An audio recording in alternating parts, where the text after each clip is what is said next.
विद्येश्वर संहिता का 13वां अध्याय सदाचार विवेचन।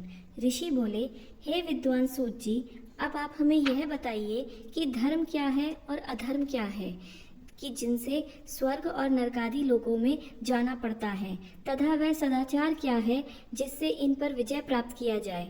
सूत जी बोले, हे ऋषियों, ब्राह्मण, क्षत्रिय, वैश्य और शूद्र, इन चारों वर्णों को उचित है कि वे सूर्योदय से पूर्व उठकर अपने इष्ट देव का ध्यान करें। पूर्व दिशा की ओर मुख करके बैठने से उत्तम फल की प्राप्ति होती है। रात्रि का अंतिम प्रहर उषा कहलाता है। उसमें उठकर ब्राह्मण घर से दूर जाकर शौचादिक कर्मों से निवृत्त होकर दातुन करें और जल के देवताओं को नमस्कार करके स्नान करें। जल में मंत्र से स्नान करें और उस तीर्थ के जल से वहाँ के तथा अपने इष्ट देव आदि को तृप्त करें। फिर धोती पहनकर पंचकच यानी कि 5 प्रकार के कपड़े पहनें। फिर गीले वस्त्र को बिना साबुन से धोएं और अपने पितरों को तृप्त करें। पश्चात आचमन कर संध्योपासन करें, गायत्री मंत्र जपें और सूर्य को अर्घ्य दें। प्रातःकाल सूर्योनुवाक से और संध्या में अग्नि अनुवाक से प्रोक्षण करें।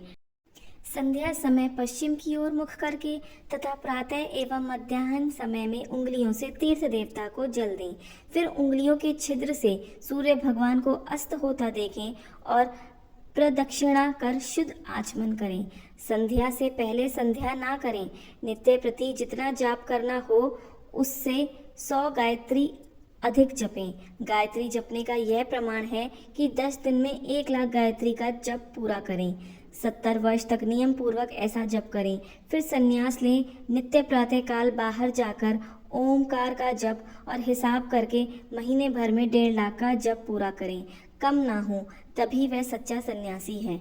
सतयुग में ध्यान से ज्ञान की प्राप्ति होती है, त्रेता में तप से, द्वापर में भजन से, किंतु कलयुग में प्रतिमा पूजन से ज्ञान की उपलब्धि होती है। जो जैसा पाप पुण्य करता है उसे वैसा ही फल मिलता है। हिंसा ही अधर्म का स्वरूप है तथा अहिंसा धर्म का स्वरूप है। अधर्म से दुख और धर्म से सुख मिलता है। यदि कोई उत्तम ब्राह्मण को 100 वर्ष तक वृत्ति यानी कि जीविका का खर्चा देता है तो उसे ब्रह्मलोक प्राप्त होता है तथा 1000 चंद्रायण व्रत करने से भी ब्रह्मलोक की प्राप्ति होती है। क्योंकि जब तक जिसका जो अन्न खाता है तब तक वह जो कुछ आत्मविचार, कीर्तन, श्रवण आदि करता है उसका आधा फल दाता को पहुंचता है। इसी प्रकार लेने वाले को चाहिए कि वह जो चीज़ ले उसका कुछ अंश दूसरे दीनों को दान करता रहे। वह तप करे या अन्य उचित साधनों से पाप संशोधन कर दे, अन्यथा वह रौरव नरक में पड़ता है। मनुष्य को चाहिए कि वह अपने प्राप्त किए धन का 3 भाग करे। धर्म, वृद्धि, नित्य नैमित्तिक काम्य कर्म। धर्म से वित्त को बढ़ाएं, बचत का कोष नियत करें, किसी को पीड़ा न हो और अपना थोड़े में निर्वाह करें। यदि कृषि से उत्पन्न किया धन हो तो पाप शुद्धि के लिए उसका 10वां भाग दान करें। ऐसे ही व्यापार से पैदा किए हुए धन का 6वां भाग दान कर दें। स्वयं बुलाकर दान देना अच्छा होता है। याचना करने वाले को यथाशक्ति सदैव दान दें और कभी नागा ना करें, क्योंकि मांगने पर ना देने से जन्म जन्मांतर के लिए ऋणी रह जाता है।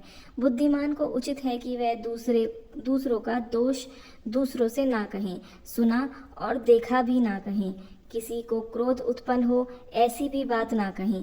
प्रातः साय दोनों समय संध्या और अग्निहोत्र करें। दोनों समय ना हो सके तो एक समय तो अवश्य करें। कभी ना बुझने वाली अजस्त्र अग्नि स्थापित करें अथवा केवल जप मात्र और सूर्य देव की वंदना ही करें।